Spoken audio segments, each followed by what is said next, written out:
कांग्रेस प्रदेश प्रभारी रणदीप सुरजेवाला ने बीजेपी महासचिव कैलाश विजयवर्गीय को लेकर बड़ा बयान दिया है। सुरजेवाला ने कहा कि विजयवर्गीय ऊल जलूल बयान देते हैं। वे बंगाल से खारिज होकर आए हैं और इंदौर की जनता भी खारिज कर देगी। देखिए ये खास रिपोर्ट।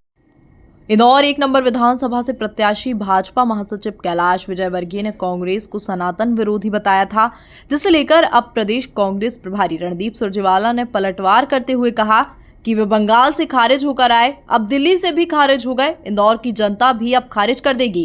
वो ऊल जलूल बयान देते हैं, उनके बयान उनको मुबारक। कैलाश जी को उनके ऊल जलूल बयान मुबारक। इंदौर के प्रेस क्लब के लोग और इंदौर की जनता उनको मुझसे ज़्यादा बेहतर समझती है और वो ऊल जलूल बातें कर हमेशा ध्यान भटकाते हैं। पर अब क्या करें, बंगाल से खारिज होकर आए हैं, अब दिल्ली ने भी खारिज कर दिया, अब इंदौर की जनता उन्हें फिर खारिज कर देगी, तो उसके बाद परमात्मा उन्हें सद्बुद्धि अवश्य दे। चुनावी तैयारियों के लिए 1 माह में दूसरी बार इंदौर आए रणदीप सुरजेवाला ने मीडिया से चर्चा की। इस दौरान उन्होंने जातिगत जनगणना के मुद्दे पर प्रधानमंत्री नरेंद्र मोदी और मुख्यमंत्री शिवराज सिंह चौहान को घेरा। सुरजेवाला ने कहा कि पीएम मोदी इधर उधर की बात ना करें, हमको तो डायरेक्ट बताएं कि जातिगत जनगणना चाहते हैं कि नहीं। प्रधानमंत्री मोदी जी से मेरा सादर अनुरोध है, वो खुद भी भटकते बहुत हैं और भटकाते भी बहुत हैं। 9 साल से देश को भटका रहे हैं, अब भटकन छोड़ें और सीधा जवाब दें। मोदी जी, आप जातिगत जनगणना के पक्ष में हैं या विरोध में? तू इधर उधर की बात मत कर, ये बताइए आप पक्ष में हैं या विरोध में?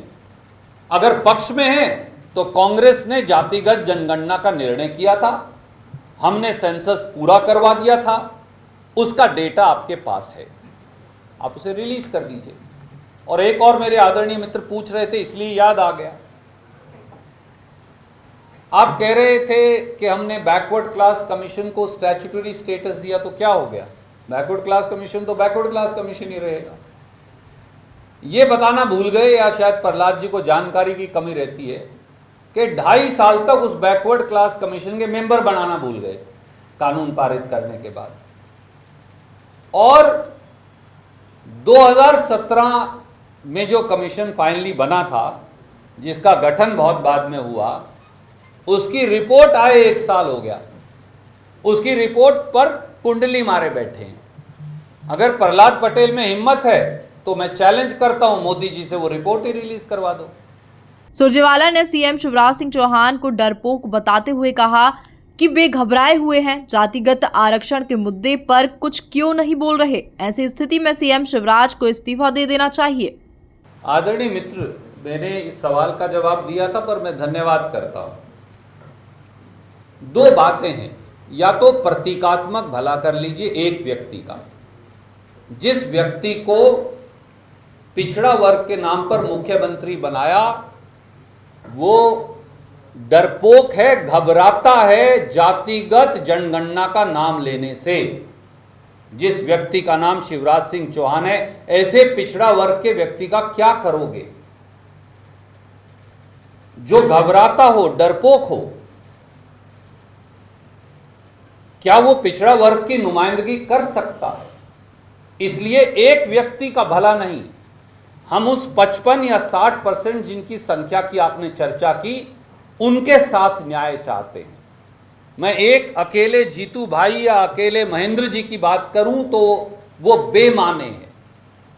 मैंने इसीलिए कहा, हमारे भी 3 बैकवर्ड क्लास के चीफ मिनिस्टर हैं, पर केवल बैकवर्ड क्लास का चीफ मिनिस्टर होने से कुछ नहीं हो जाता। आपकी नीति, आपका निर्णय, आपकी न्याय करने की क्षमता। इसीलिए मैंने शिवराज सिंह चौहान से पूछा, अगर आप बैकवर्ड क्लास के पक्षधर हैं तो आज बयान दीजिए शिवराज जी कि आप जातिगत जनगणना के पक्षधर हैं, चाहे मोदी जी उसको अपोज करें। अगर अपोज करेंगे तो आप भाजपा से इस्तीफा दोगे। कुल मिलाकर चुनावी तैयारियों को लेकर इंदौर आए रणदीप सुरजेवाला ने जातिगत जनगणना और आरक्षण के मुद्दे पर फोकस रखते हुए कैलाश विजयवर्गीय से लेकर तमाम मुद्दों पर भाजपा को घेरा। Bureau report, MP news, Indore.